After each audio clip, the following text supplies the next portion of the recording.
dare to dream, really to come true. Someday I'll wish upon a star and wake up where the... Hi everyone and welcome to Over the Rainbow Show with your host Bob Brown on Wednesday the 2nd of May at 4 o'clock Eastern Time, 1 o'clock Pacific Time and 9 o'clock UK time. And to all the listeners from around the world, you can go to Beacon of Light Radio chat on Facebook, or you can Sky me at Beacon Light Radio. Well, what a fantastic show we have today or tonight, wherever you are around the world. Got a fantastic guest, Robbert van de Broeke. Robbert had a face-to-face meeting with an ET, and he gave him some artifacts to prove that he'd been in contact. He also takes pictures of dead people and UFOs at will. Can we please welcome Robbert to the show? Hello, Robbert.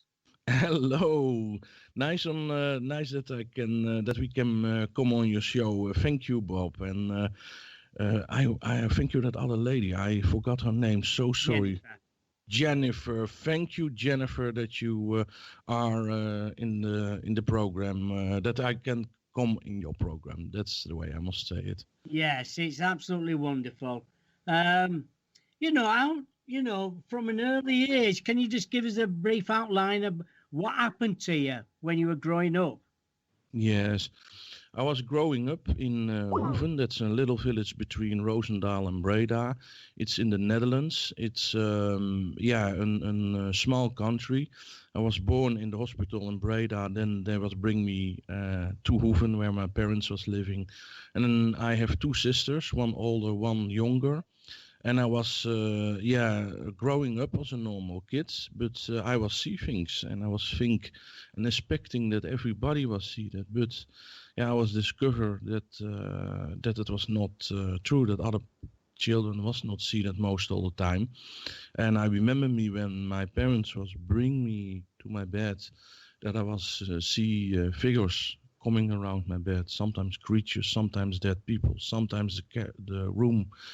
The sleep room was filled with light, and sometimes I will see angels and color patterns around people and animals and trees. And I was expected everybody was see that, to the moment that I was playing with another kid out the street. It was a friend for me, and I was say to him, "Look in the stairway from the door. There is in the doorway is standing a man." And he was saying, "I see nothing." And then I was coming on the point, but there is standing somebody. And then I was starting to be a little bit afraid that something was wrong in my mind. And then my parents was going with me to from classic to classic locates in the mental care, the mental health care association. And they was trying to find psychiatric help and everything for me, and the people was say there that they was thinking that I was crazy, that I was maybe psychotic. And then there was I was go to a special school and everything, and they was thinking that I was crazy, and then they was decide to bring me to a psychiatric institute. My parents was not decided, but the helpers, the mental helpers, will say, but spirits don't exist and ghosts don't exist. He is mentally ill. He must go to a psychiatric institute. And then my parents was bring me there, and that was very frustrating for me. I was having a lot of anxiety. I remember me when I was 12 years old, and I was living still at home. I was coming out the shower, and I was see an apparition in the hall from the house, an apparition from the Virgin Mary, and I was shocked about it, that my parents was not see that, and I was see it. I was tell it my father, and he was saying, "No, that's not possible." And then I was afraid. I was lost my consciousness, and then I was coming back with my consciousness. I was on that moment. I was for a couple of maybe minutes. I was blind. I was see nothing, and then I was starting to see again. And my parents was go with me to a psychiatric institute, and they was give me lots of medicines. And then they was decide he must go to a psychiatric institute, that I must go there and must stay there and sleep there. That was terrible for me when I was get anxiety when I must sleep on other places. And then I was 13 years old, 12, 13 years old, 14. And then they was bring me there, and it was terrible for my parents, but also for me. And when I was sitting there almost a year, then a nurse will say, "You are not crazy, but you are gifted." And then I was not want to hear that. I was think, it's I will not that people see me as a magical wizard. I will be normal, and the only thing that I was willing, that I was wanted, was that I can be a normal kid. And but something in myself was say, "She speak the truth. It's true what she is saying." I was getting immediately and instantly knowing.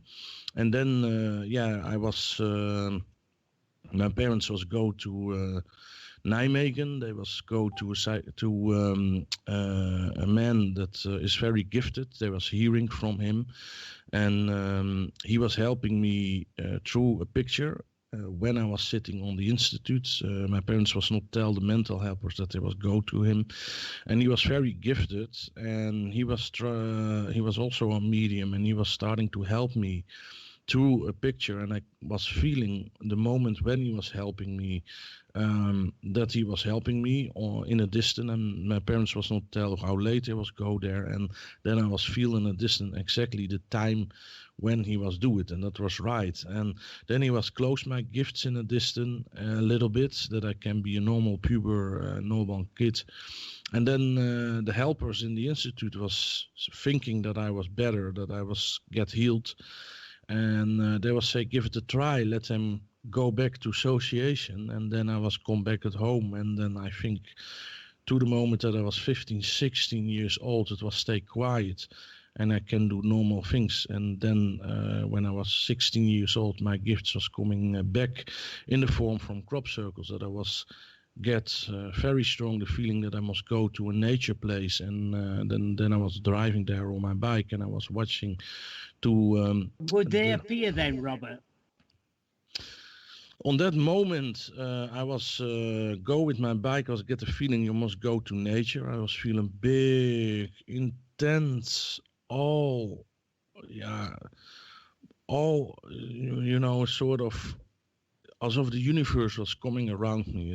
I was feel so deep love and unconditional love that I was feel I must go to the nature place, and I was feel God very strong around me, or the source, how you will call it. And then I would go there, and then my intention was sucked to the right, and I was seeing a light ball that was making a sort of spiral in the air, and it was disappear behind the dike.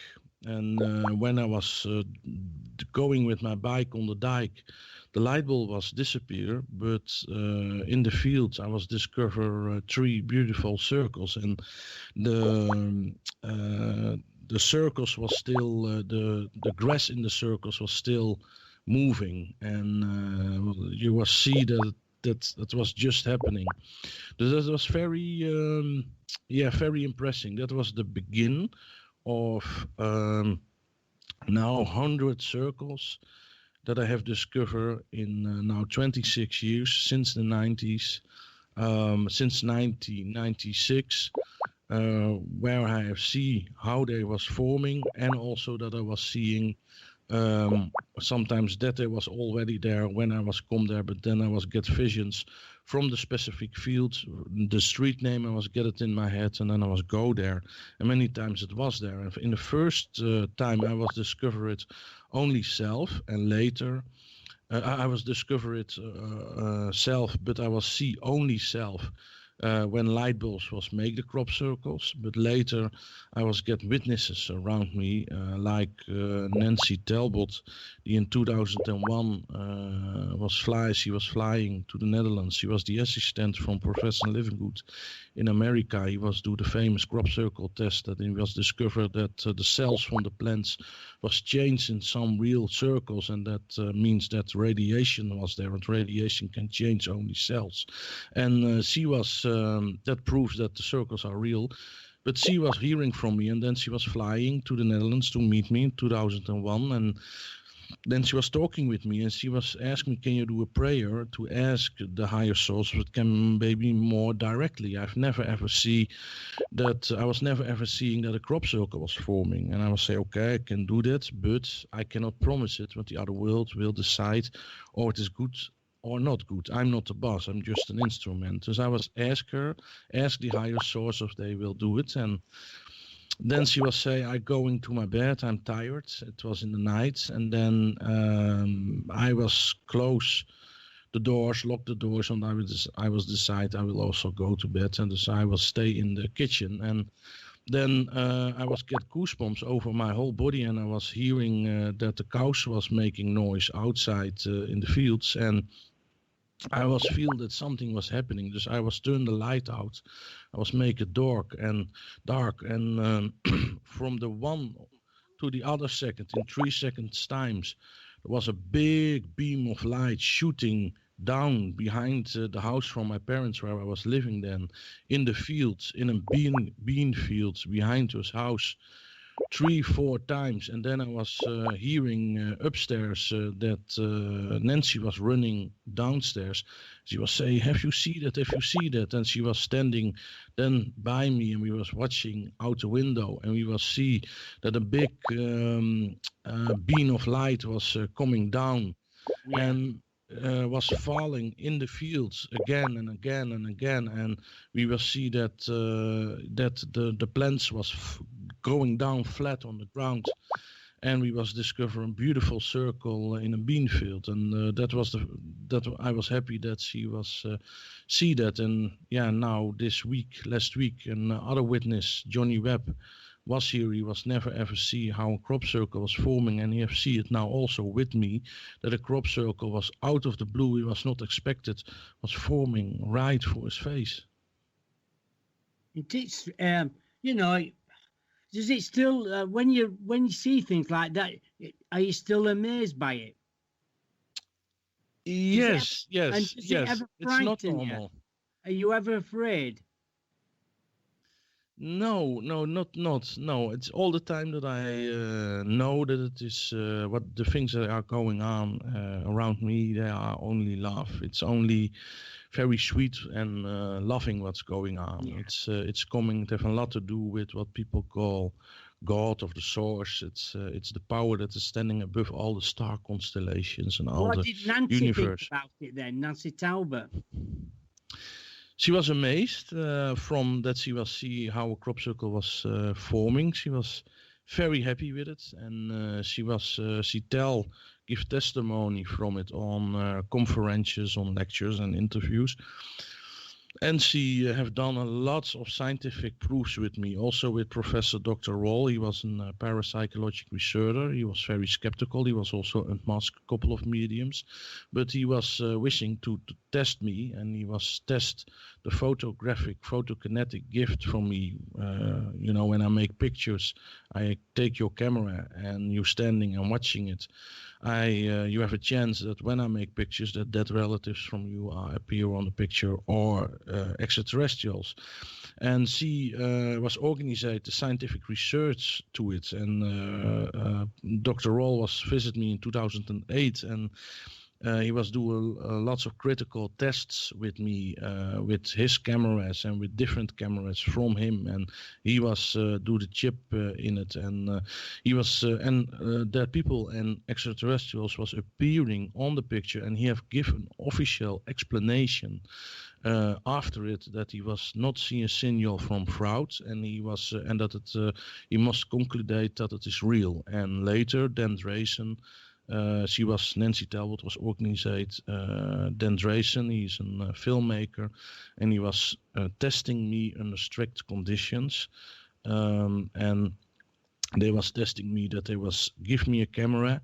They were standing by it, and they was filming the lens, and they was filming the camera from behind, from my shoulders.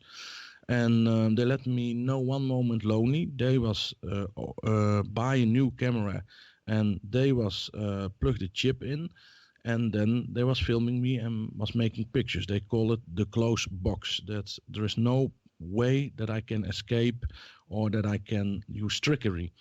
And then Frederick Jurgensen was appear on the camera, and that was somebody that was very special for Dan Drayson. Frederick Jurgensen was the founder from White Noise, from the EVP, and he have developed that, and he was appear on the camera, and that was a scientific proof on that moment, on the strict conditions, that shows that it is real, and that communication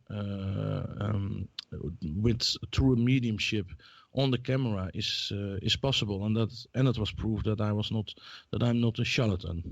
Yeah, exactly. Tell us about Eisenhower. Yes, that was amazing. That was in 2016, I think so. And on that moment, I was feeling presence coming around me. I was get the feeling that I must make pictures.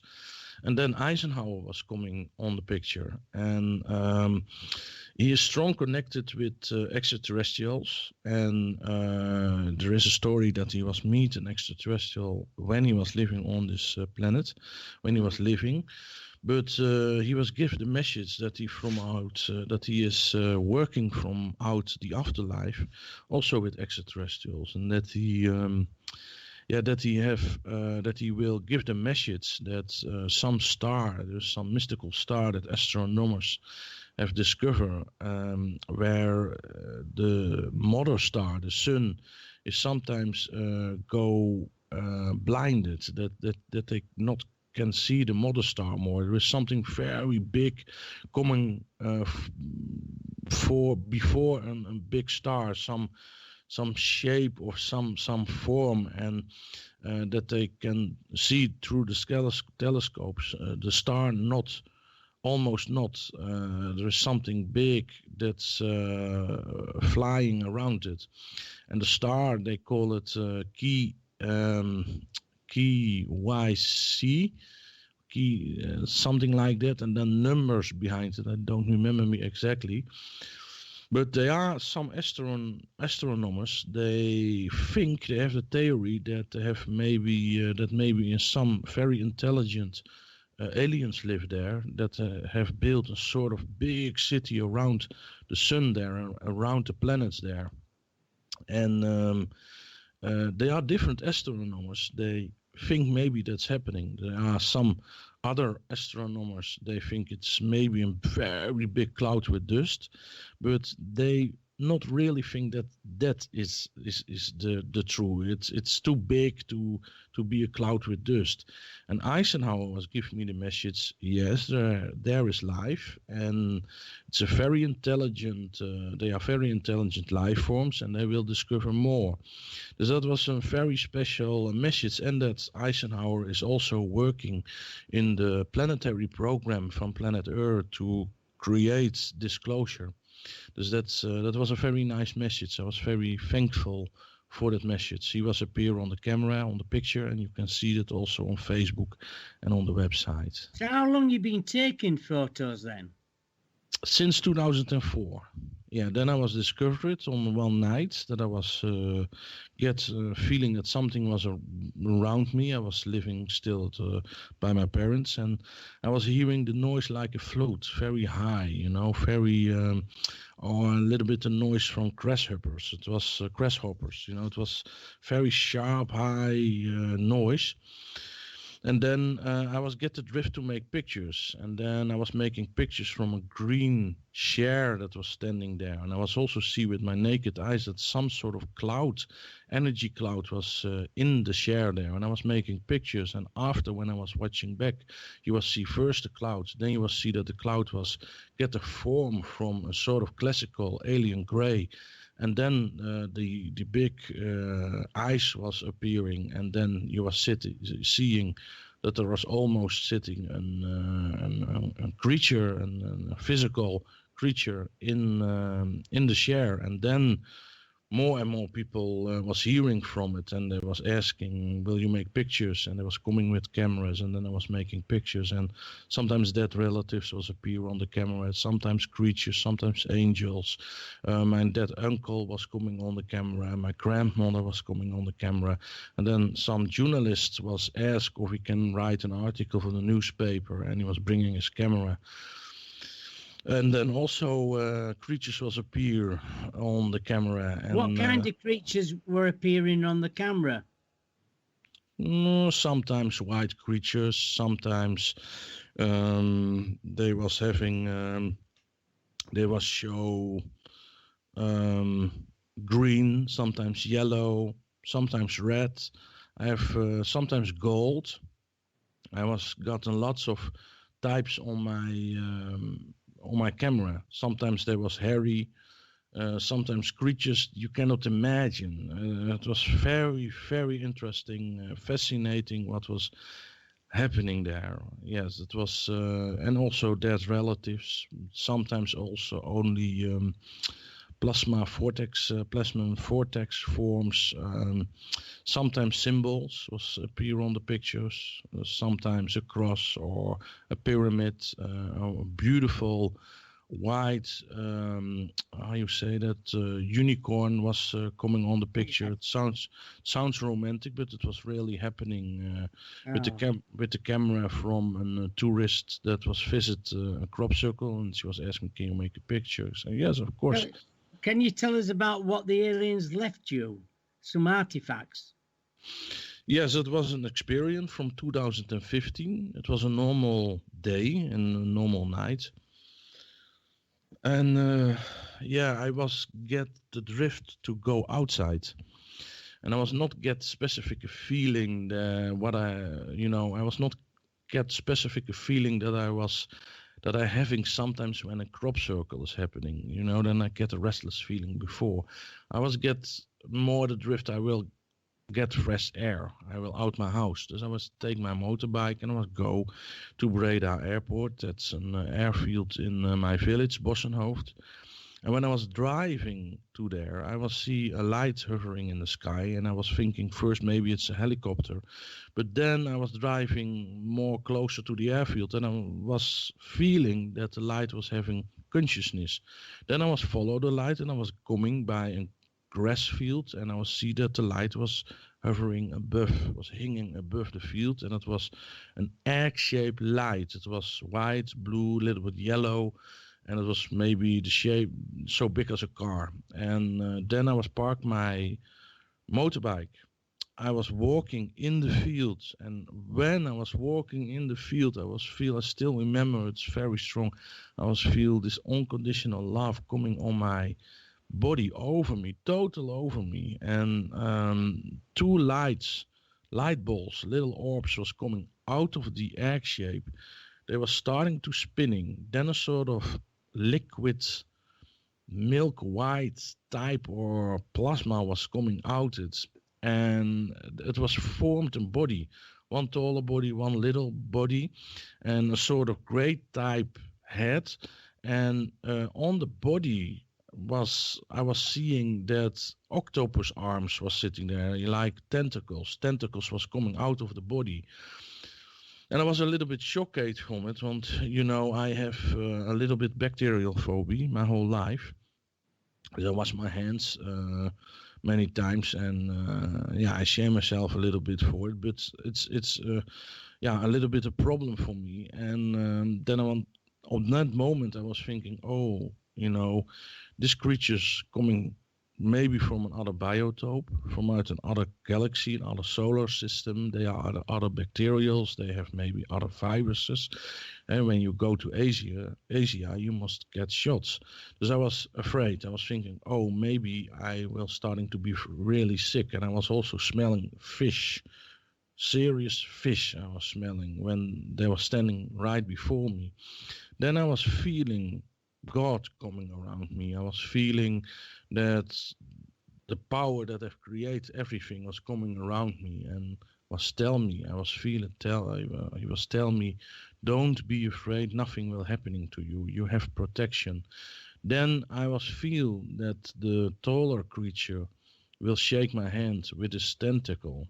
And then I was point my hand out, and that was a very emotional moment. He was curling his tentacle around my fingers, around my hand, and that was feel so emotional, so deep, so it was feels a little bit the same when you have a little kitten in your arm or a little baby. It was feel so pure, like almost a sort of cosmic baby consciousness, but then in a very growing up adult powerful way.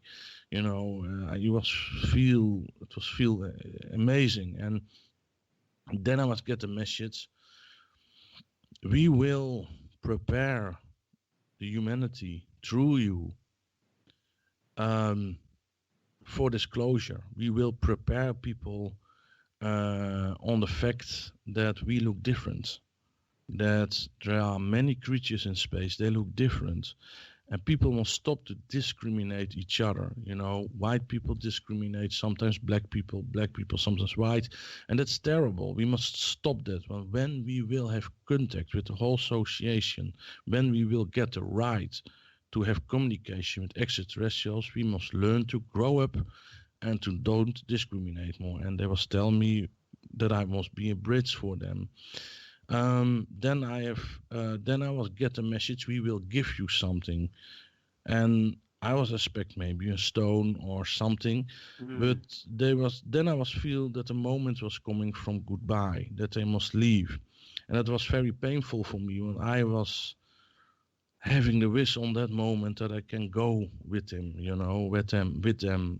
It was feel so sad in some way, this Earth is a very heavy planet, but I was feel no, I have a job to do, I must stay here.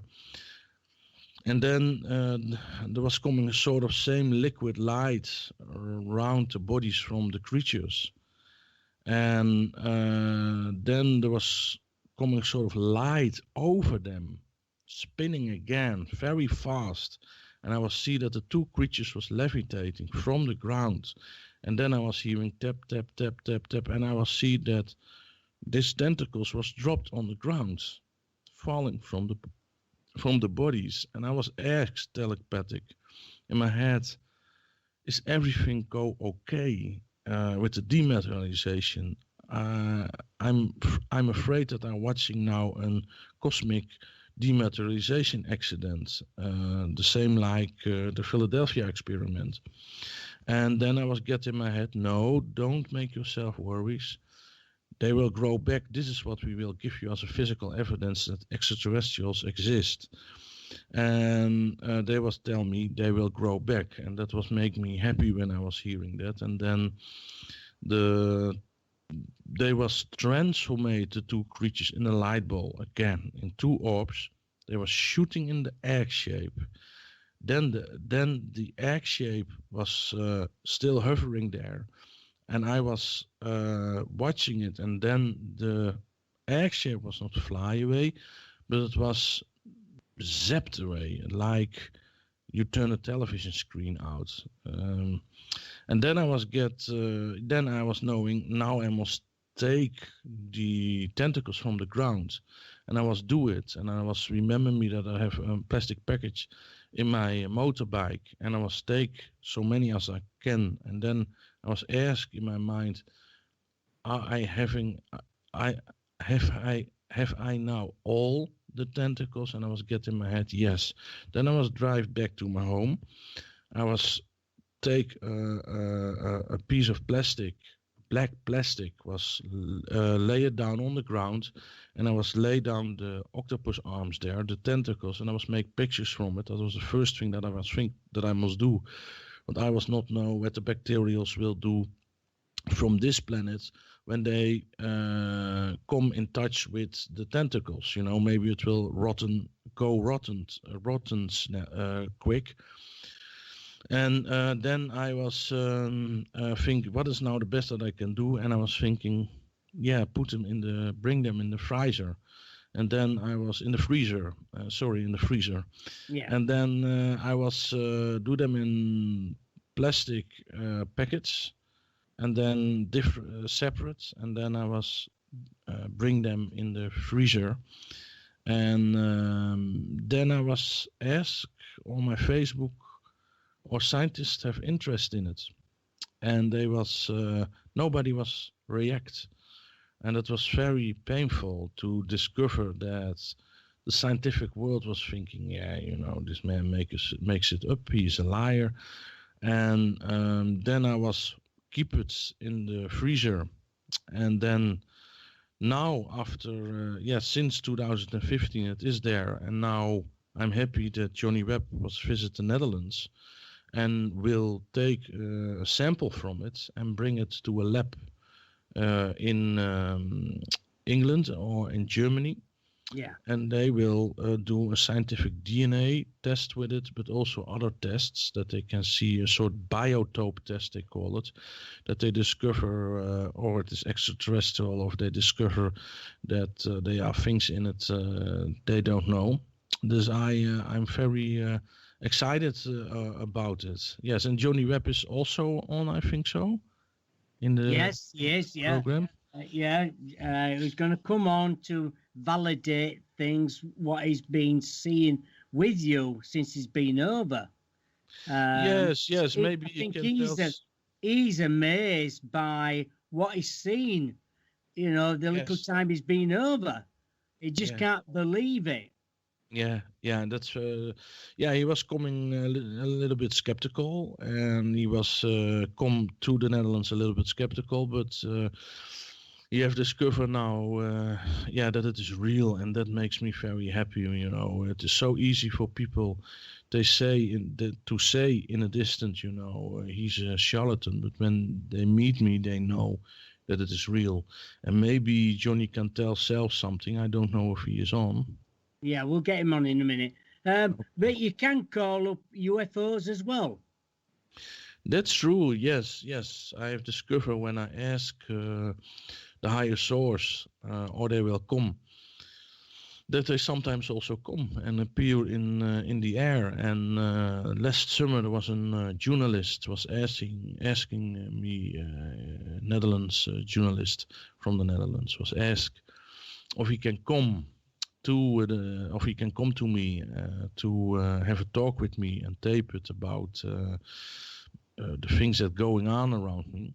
And he was not planning, and I was not planning to summon a UFO to call them up.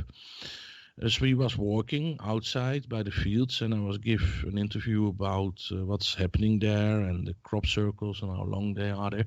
And then he was asked spontaneously on me, can you call up a UFO for me? And I was do that. I was say I cannot promise if they come, but when they decide that it's good, it will happening. And then I was doing a prayer, and I was asked or they will come, and for the bigger goal to see people that we are not alone, that there is hope for the world, that there is life after the death, that life is not an accident, and that extraterrestrials exist, and that they will help us.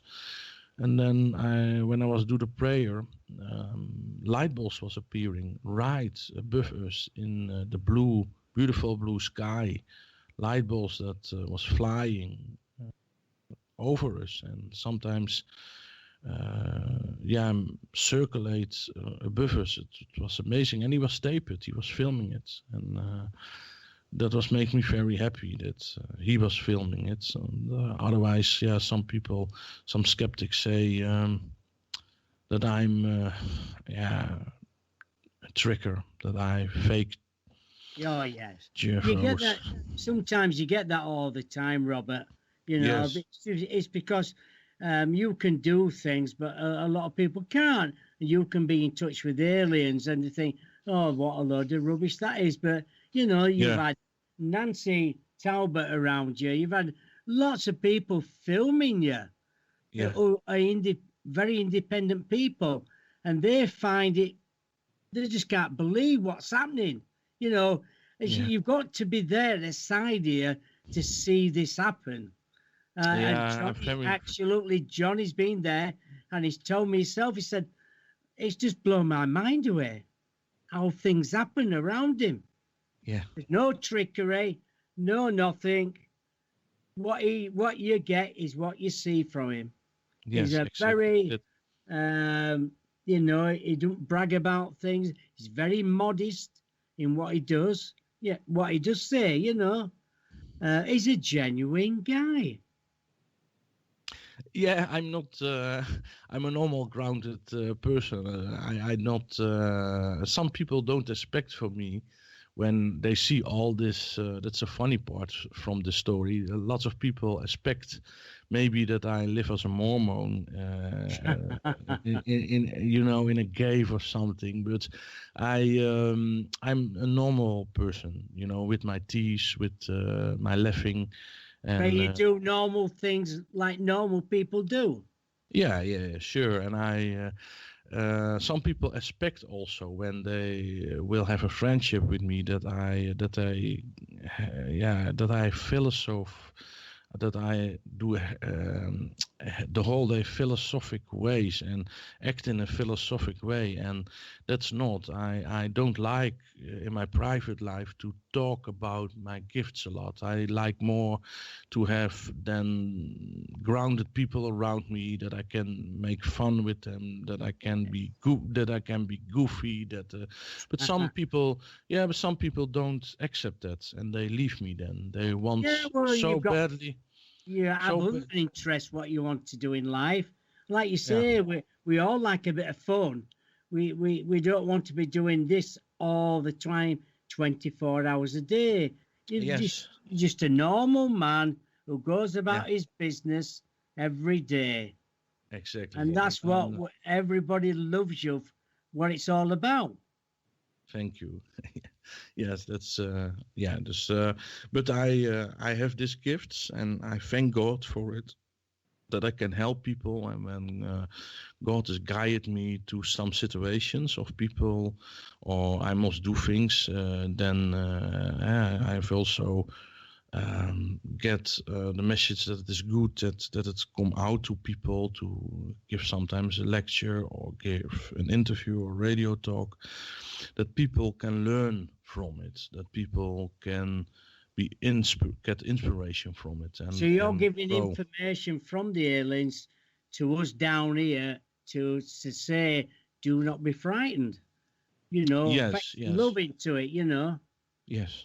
Yeah, that's true. That's the whole point, that anxiety must go away. They are also, in the past, movie makers was sometimes also make very scary movies, of course, science fiction movies about aliens that will start a war and everything. Yeah, then that makes people afraid, of course, but it's not what they want. It's totally different. Do you think we'll get disclosure this century then? I think that it is good possible. Yeah, I expect that we get disclosure this century. Yes. Yeah. We'll get. I'll get Jennifer to get Johnny on in a minute. When Jennifer's ready, we'll get Johnny on. Just to clarify a few things, like you say, what you've done, and he can tell us what is seen as well about you. Yeah. Yes. He's on now, I think. Good evening. Hello, my friend. How are you, Johnny? Hi, Jen. Hi, Robert. Hello. Yeah. We're just talking about his validation, and I said we'll get Johnny on because he's been there for a couple of weeks and he's been monitoring you, filming you, and you know it's nice to have another opinion to what he's seen. Yes, I think that it is very good to let him tell, that people see that I'm not promoting myself or make things self up to make stories bigger. He can, he can tell how I am, how he experienced me, that I'm not a liar and everything. But people can tell it better than I'm self, then it looks like, or I make things up and I have a fantasy syndrome. They can think, and when another person, a neutral person is coming and tells what he has seen, I think that's the best witness. I do as well. Now then, Johnny, you've been with him for, is it a week or two? What can you tell us about Robbert? Okay, well, for me, what happened was I was a co-host to Dr. J Radio Live, and we had Nancy Talbot come on a couple of years ago talking about seriology, crop circles, and she explained how she'd also been living with Robbert in Holland and would visit him a couple of times a year for the past 20 years, and that she'd had this phenomenon that was going on, not just the experience of herself witnessing a crop circle whilst being in his presence, but obviously the phenomenon with photographs and her brother appearing on several photographs, her brother being dead at the time. So there was quite a bit of phenomenon going on there. But it was collated and reported and, written down and documented and videoed and DVD'd. And, as time and, products increased and production, so did the technology of recording all of this stuff. So he has, ancient recordings plus up to high definition date of today. But when I arrived, I was more interested in what we discussed the last time he was on our show. And that was that he'd been in an experience where at the bottom of the field at the Breda airport, he'd bear witness to an egg in the sky that called him to come to this field, and two smaller balls of plasma came down, and two tentacled beings, he described them as aliens. They looked like greys, but they had tentacles on their chest and back. And obviously he'd had a communication telepathically with them, made a physical contact, and then they left, and they said they'd leave him some form of proof that they were real and that there'd be properties for humanity. He says that some tentacles had landed on the ground, and he picked them up and collected them in a black plastic bag that was on the back of his bike, and he took them home, and he reported them on the end of September, and journalists in London from the Metro magazine had seen the photograph that he'd taken and made a documentation and story of it. It was a bit sceptical in their report, but rightly so. Now, I'd seen that on a tube. I don't normally get on the subway in London. I normally drive my car, but I knew I was going up to the city of London, and I knew that it'd be a nightmare to park. So I got a subway that one day on the Northern Line, and I was on the train, and I picked up the local rag called the Metro, and there was this story. And I remember reading it and thinking it sounds a bit wild, but, with this day and age and what goes on in the world, I didn't put it down as completely fake, but I thought it was a wild story, needed further investigation, but never did I think for a second it was Robert Vandenbroek. Anyway, a year or so went by. Nancy comes on our show. She tells us about Robert, so we asked her if she could come back on the show and bring Robert with her. And that's what she did. And Robert came on and talked about his mediumship and how he started and all of the things that have gone on. But at the time on the show, he never mentioned the tentacled beings. It was only in the after show that we were talking to him when this came about and apparent. So I thought it would be interesting if he could reveal these tentacles back to the public again. And he explained that he still had them in his possession, and they were, dished out to a few of his friends for security, but he still had a couple in his freezer. And so I was invited to come over and test them and get them tested officially. We were looking at marine biology to begin with, but we were told that if anyone's going to be able to test them, it's a laboratory in Munich in Germany. So I've got a Tobus, I won't mention the last name at this time, but he's been voicemailed, and that's the guy that's going to come back to us, and we can physically take samples with them and get them analysed. But as for Holland and their DNA and their species testing, it's not done in-house. It's shipped out abroad, and one of their sites is Germany. So getting here, my full intention was only dealing with a tentacle being, a location, and tests on the species. As I arrived the day before, Robbert has had this, obviously, phenomenon outside his kitchen window, which is a UFO floating over the buildings, very sort of erratically and sort of not in formation that we'd expect from normal vehicles that fly around us. But I looked outside the window, I looked at his video on his kitchen table, looked outside the window again, and I could see clearly there's no manipulation going on here. This is live footage. There is 2 clips that are pasted together. He explained to me that whilst filming the first few seconds of that first image that was in that dusk, so it was pretty clear, the memory on his phone was full, so he's had to turn off the phone, take loads of what he called human pictures and situations, and delete it very quickly. And then when he started up again, it's a bit more darker, and so the pictures deteriorated a bit more. And he said he was able to film it for a few more seconds, and then the light on the camera itself screen was so dark that he could no longer see it. So he stopped filming, but he did tell me that he still felt the sensation that it was sitting out there for at least another 10 minutes after. So, as I say, I've arrived here. I was due to meet him at 7 o'clock in the evening, but I actually got to the local town at 4 in the afternoon. And it was a blazing hot sky, sunny day. We got from British weather as I'd come over, I'd brought it with us. And I just thought, well, I'll go to the locations that I've seen in these debates and conversations. And obviously I knew the GPS positions and Google Earth them a few times. So I was very familiar to the location. So I went straight to the back of the airport where this field was. And I remember him telling me 6 bushes up, about 20 foot to the left is where they actually landed and where he walked to and communicated. So I took my video camera, it was 4K, I filmed the whole area, and at that point, as I record it now, there is no crop circle, but there is the trees, there is the location, and a small conversation me explaining Robert's story to it. So that evening I said to Robbert, would you like to come with me and go back to that location, and we'll film it and you can discuss to me out what it was like here in the dark and how it happened. So I pulled up directly facing the actual view of the field, not actually level with the road, but I faced into the field with my full beam and my side lights on, and I counted 1, 2, 3, 4, 5, and there's the 6th tree. And I looked at Robbert and said, whereabouts were you exactly with that 6th tree? Facing him, obviously doing a conversation. And then I looked back ahead in front of me to point back to the tree, and there was this crop circle. And in the time of 2 or 3 seconds, it wasn't there, and then it was there.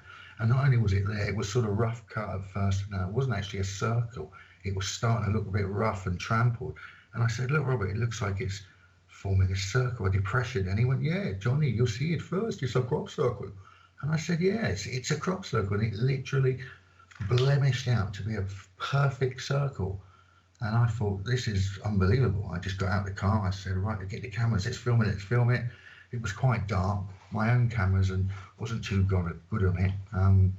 So I brought Robert's own camera out, which is quite an expensive camera that some people that have respected his research have bought for him and left him. And I was using that. I put it on night vision, and we got some lovely shots of this circle and the location. And obviously it was still very dark, and I realised we're not going to get the best shots. So I said, look, Robbert, I'm very excited about what's happened. I'm over the moon, in fact. But let's go back. We'll have a cup of coffee, a cigarette, relax a minute, and then we'll come back in the morning when it's light. And so about 7 o'clock, we got back there. It was the skylight in the photos that you'll see. It was bright enough. It was clear. The sun was halfway up. And he said to me, John, I'm getting another energy here. Quickly, give me your camera. So I gave him my camera again, and he just started snapping away. And he said, I told you, John, there's something here. Look. And he's brought me back to look at the view of the camera, and there was this grey. I never felt frightened when I saw it. I was quite excited, really. And I was looking around to see if I could physically see it with my own eyes, but I didn't. But there was this photo bomb of an alien looking at my camera, and so I zoomed in, which you do. I zoomed in. I could see the quality of the picture and the detail of my car and the high definition, but the image of this alien was absolutely immaculate as well. It was crystal clear. I'd always, in my sort of 8 years of doing co-hosting and talking to different experiences and people that have had phenomenon and you know, the paranormal experiences, I'd ask a few of them about their experiences when they are taken, and when they do talk about these little greys that come and stare them in the face with their jet black eyes, and they're soulless and they've got no empathy and they feel very fearful of it. I was looking at this picture that was given to me in this experience, and when I look at the eyes, I see depth. I don't see black emptiness or coldness or lack of empathy or anything. This thing feels alive, and it feels like it's got heart and meaning and soul. It doesn't fear me, but I'm still frightened by the experience because I bear witness to it, and I thought that it would be, you know, strange in some way if something did happen, but never really expecting something to happen. And so when this happened, and the crop circle happened, but you know, the very first thing is after the day and a half of talking about the alien that was in his kitchen window that he was filming, I was still quite ecstatic with that. It took me about till the next evening, so I'd been there a day and the next evening, when it came to mind that you do these photo things, Robert. Can you take my camera, for instance, and just maybe take a few snaps? And he went, sure. And he started snapping and snapping and snapping, and then he said, there's something here, John. And he looked, and I looked, and there was my wife, who was in London. And I thought you only snap dead people. She's not in any trouble, is she? And he went, no, are you sure that's your wife? I said, yeah, it's my wife. So I rang my wife, and I WhatsApped her and sent her the picture and said, Robert's just taken this of you here. Normally people get premonitions of Robert in their house, but now we've got you in this house. And she said, well, I have been known in my sleep, John, to go and visit my parents back in Indonesia. I do visit my nan in her village, but I don't recall being there with Robert, but it may well have happened in my high conscious. So I left it at that, and again, I was in an awe of a phenomenon. He'd not only had this UFO, which I was able to look out of his window and see the location quite clearly, but then he'd made this photo of my wife. So at that point, I'd had two whammies, and I was over the moon, and realised there was a true phenomenon really going on that wasn't trickery or foul play. It was as it was on the fly. And then, as I say, when I asked him later on in the evening to record this UFO at this field, and then we get a crop circle, and then we get this grey turn up, I mean, it's gone beyond my expectations, far beyond, you know. Tell me about Bell. Well, this is what I'm saying. At this point, I'm already far beyond my wildest expectations. And in the afternoon, I said, well, if so much is being brought to me, and I'm asking in my higher self, Lord, if this be real and true, let it be seen. And if it's not, show me the truth. I was just getting more and more confirmation from what I call my higher self and my belief in God.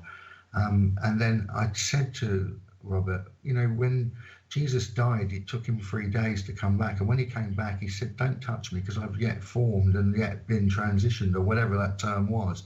And I said, Art Bell died a couple of weeks ago on the 13th. I wondered if he's able to be in that position, you know, or is it after that 3 days he's no longer able to make that communication? He went, no, John, no, much more. When they're on the other side longer, yes, they make connection. And I said, well, I don't want to tempt fate, and obviously I respect, you know, death, RIP. But do you think it would be possible that something like that could happen? Do you think, you know, him on the other side might want to reach back? He said, very possible, John, yes, very possible. Well, I left it at that, thinking no more, and I didn't want to tempt fate. I didn't want to say to my higher self, God, prove to me and all this. I was very, very content with what's happened at that point. And like I say, we come the evening time, where we're talking, we're discussing many things, and then his friend Stan turns up, who I believe is also a medium. He's got a lot of spiritual connections, looks very psychic. I feel that he goes right through me when he's looking at me, he's reading me. Well, anyway, he's there, and he's talking with me and Robert, and then Robert is looking very queasy and almost like he's going to faint. And I said, are you all right, Robert? And Stan, even his close friend, says, Robert, are you okay? And he went, no, I feel very dizzy. I think I'm going to faint. And then he says, but there's someone here. I said, what do you mean? He said, yes, there's a man here, John, for you. I said, a man for me? It made me feel frightened. I thought, who's that? And he said, yes, he's got glasses. He's here for you. I said, well, what's it? Film him. Have you got, film it, Robert. Take photos. And he took my camera again, and Stan's got his own camera out filming Robbert with my camera. And then I pick up the big camera and film the pair of them filming from the cameras on the camera to whatever they're filming. And as I'm filming it, I start to see the first picture come through, and I thought, wow, there's something there. And he's snapping and snapping and snapping and very fast snapping. So we got 14, 15 different shots. And he says, John, do you know this person? And he gives me the camera, and the very first shot is a little bit fuzzy. And for the thought of it, I kept thinking, oh my no, I bet it's going to be my dad. And I thought it was my dad. And when I looked at it, I thought, that's not my dad. Oh, I know that face. Fuck me, excuse my French. That's bloody Art Bell. And I said, Robbert, do you realise what you've done here? This is Art Bell. He said, Johnny's here with us now. He's happy to see you. He's glad. He believes. He knows you believe. And I just got all emotional, and I just started crying. And it just frightened me. Not frightened me, but the power of the Lord and the power of asking, you shall receive, really hit home for me, Lord. And I was emotional for a few 10 minutes. And I was slowly looking through these pictures, and I could see the quality and the clearness and the youngness of Art Bell, and the essence of him feeling so happy and probably looking in his best part of his life where he felt the best, and he was certainly younger. And it was very emotional for me. And as I say, I've worked in with Art Bell. My host was his producer, and you know, I spoke to him a few times and asked him questions, and he was my icon when it comes to being a radio host of, you know, paranormal.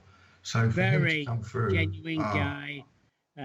He was the best around interviewing. Yeah, he was a natural, absolute natural, perfect voice. You know, he was. If anyone wanted to aspire to be someone, it was to be that kind of nighttime host with a good accent that could ask good questions. And so yeah, I was always in awe with him. Dr. J told me once, you know, because I rang him and heard he was coming back and we were going to be on the show, and our show ran just before Art Bell's, so we used to get a lot of guests that were coming in to tune into our show, and that caused our show to get quite big. But as I say, when I first ever talked to him, I was petrified. I was all paranoid and thought, oh, you know, butterflies. And I got to ask him a couple of questions, and then obviously Dr. J was talking to him afterwards, and I said, Dr. J, did he mention me? You know, that I asked him, and he went, well, he actually thought, John, you were a bit of a fan, and he was a bit worried about you. And I thought, oh my God, you know, I didn't hit on the right side of him. So I never bothered anymore, and I just thought, all right, fair enough, you can't please everyone. But so what validation was that for him to come through? Well, exactly. And that says to me that I think he appreciates our work and knows that we were trying to do the same stuff as him.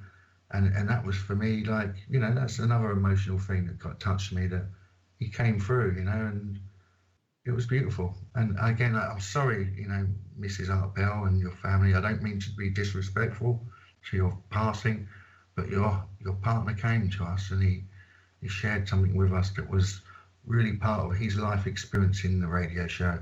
And I'm honoured, and I apologise if it's offensive. I mean nothing to be offensive. I'm not trying to get limelight from your husband's death, but this really is a real phenomenon. I just wanted you to know that, man. What are you going to take away from meeting Robbert now when you go back to the UK? Well, other than hours and hours of footage and communication and small stories and off-the-cuff chats, and obviously the photographs and the videos,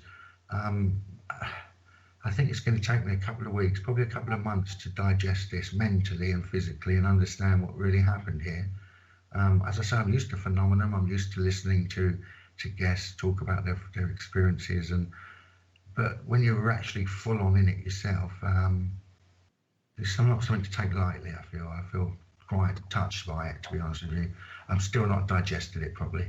Well, that's fine, yeah. Well, it's a big thing, and we've about come to the end of the show, because we've got another show straight after this is coming on. So, but what we'll do again, we'll get Robbert back on again sometime in the near future. Yes, thank you so much, and thank you so much, Bob, for the opportunity that we can share this experience. And thank you, John, for Johnny. Thank you that you share your experience, what you was having in the days that you was here, and that you give your testimonial, and that helps me really that that people understand that it's not fake, it's real. That's I'm honoured to be here. I'm honoured to be on your show, Bob. And hey, thank you. Yes, thank you, Johnny. And thank you, Robert, so much for coming on the show. It's been absolutely fantastic.